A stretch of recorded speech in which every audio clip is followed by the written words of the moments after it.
जय हिंद। तो फाइनली आज वीकेंड का टाइम मिल गया एक और वीडियो बनाने के लिए। तो लास्ट वीडियो था बिजनेस डायलेमा पे, जिसमें मैंने थ्योरेटिकली एक्सप्लेन करने की कोशिश करी थी कि अ, किसी इंसान को क्यों धोखा देना ज़्यादा फ़ायदेमंद लगता है, ऐसा क्यों लगता है, थ्योरेटिकली क्यों लगता है। And I hope I made some sense और आप लोगों को अच्छा लगा होगा। तो मेरे हिसाब से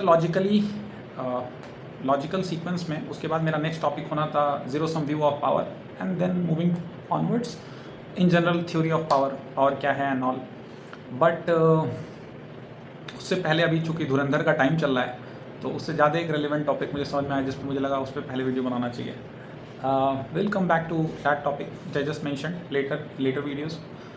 तो आज की वीडियो के टॉपिक में मूव करें उससे पहले let me answer few questions जो मेरे कुछ मित्रों ने भेजा है पिछले वीडियोस के रिस्पॉन्स में।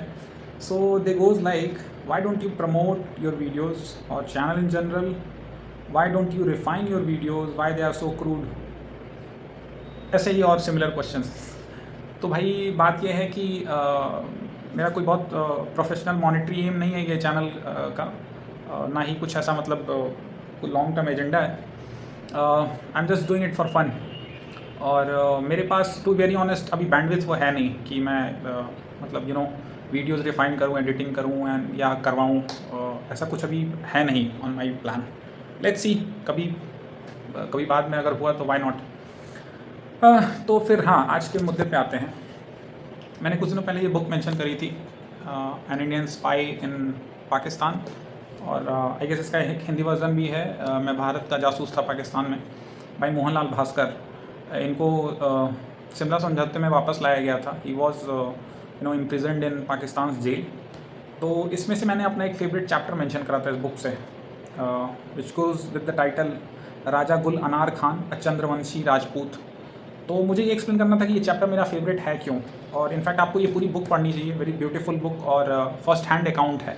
मतलब एक जो जासूस रहा है, जो लिटरली जेल में टॉर्चर हुआ है, वो अपना एक्सपीरियंस फर्स्ट हैंड शेयर करता है रादर दैन सम इंटरमीडियरीज और प्रोपेगेंडा के थ्रू।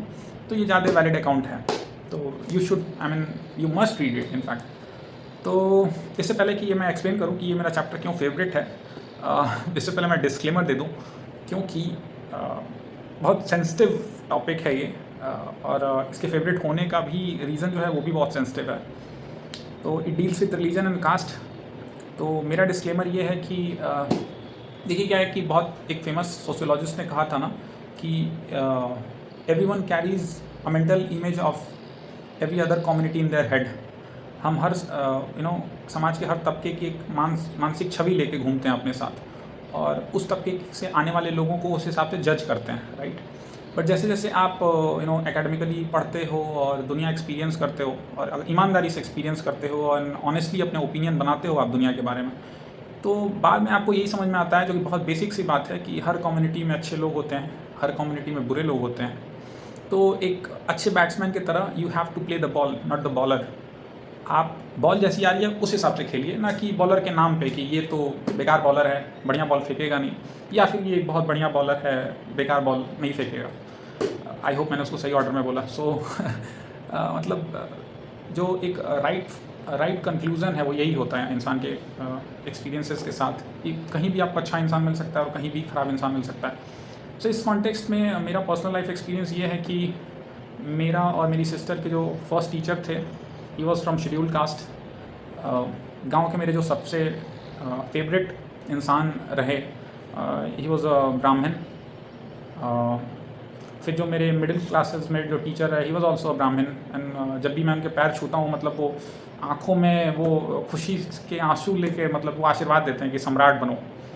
मैं ऐसे राजपूतों को जानता हूँ जो मतलब लिटरली दिल से आवाज़ आती है कि हाँ भाई, ऐसा इंसान राजा होना चाहिए। गांव में मेरे एक मुस्लिम बाबा थे जिनके कंधे पे हम बैठ के बचपन में ईद की सेवैयाँ खाने गए हैं, जिन्होंने पूरा जीवन अपना बिता दिया हमारे घर पे। तो मतलब कहने का मतलब कि ये कि इन जनरल मतलब मेरे पर्सनल एक्सपीरियंस में when I look back retrospectively, her communities के अच्छे लोग रहे हैं। हिस्ट्री में भी देखें तो जैसे when Maharana Pratap was fighting, तो महाराणा प्रताप के जो साथ देने वाले लोग थे वो कोई बहुत मेजॉरिटी लोग राजपूत नहीं थे, राइट। ट्राइबल्स जो भील थे, या जो भामाशाह को कहा जाता है कि ही फाइनेंस्ड हिज एक्सपेडिशन और उनकी फाइट्स में उन्होंने फिनेंशियली सपोर्ट करा। तो हिस्ट्री में भी आपको बहुत सारे एग्जांपल्स मिलेंगे, like if I remember it rightly, Chhatrapati Shivaji Maharaj, उनका कोई नेवल कमांडर था, I can't recall his name, आप गूगल करेंगे तो मिल जाएगा। He was also Muslim. तो ये तो अच्छे एग्जांपल्स हैं मेरे लाइफ में। हर एक कम्युनिटी जो जो अभी मैंने मेंशन करी, इधर इट्स कास्ट और रिलीजियस कम्युनिटी, हर एक कम्युनिटी में एक्सट्रीम नेगेटिव एग्जांपल्स भी हैं।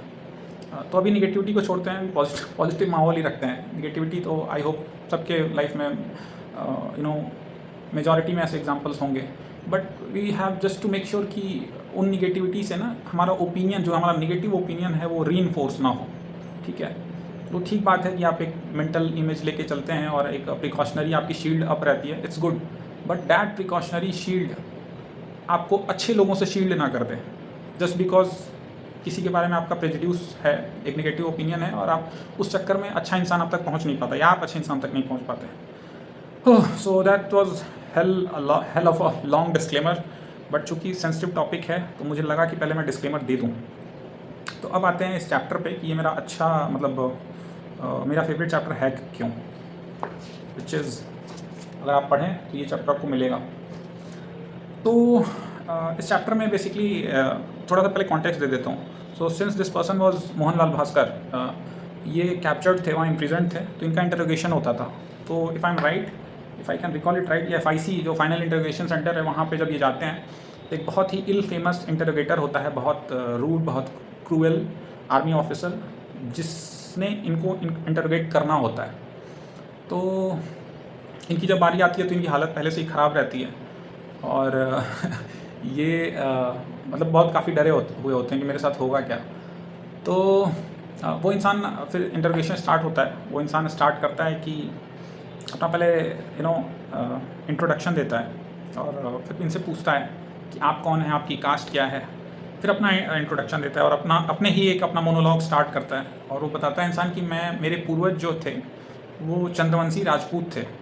ओके, और हिज एक्चुअल नेम वाज राजा गुल अनार खान, और वो ये कहता है कि मेरे पूर्वज जो थे वो चंद्रवंशी राजपूत थे।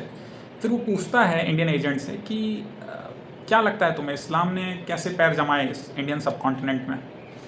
Again when I am talking this, आपको ध्यान रहे जो भी मैंने डिस्क्लेमर दिया हुआ है, इसके पूरी बुक आप पढ़ेंगे तो आगे पीछे आपको कॉन्टेक्स्ट मिलेगा। बीच में से अगर आप कहीं पकड़ेंगे तो बहुत सारे गलत मीनिंग्स निकाल सकते हैं। ओके, तो हाँ, तो ये पूछता है कि क्या लगता है कैसे इस्लाम ने अपने यहाँ कदम जमाए होंगे इंडियन सब कॉन्टिनेंट में। तो कुछ अपना नॉर्मल सा कोई आंसर देते हैं, फिर वो अपना पर्सपेक्टिव एक्सप्लेन करता है राजा गुल अनार खान। तो ये कहता है कि इन हिस्ट्री उसके पूर्वजों ने फॉर सम सिचुएशनल रीज़न इस्लाम कबूला, कुछ हार्डशिप्स के चलते, फोर्स कन्वर्जन के चलते, जो भी XYZ रीज़न।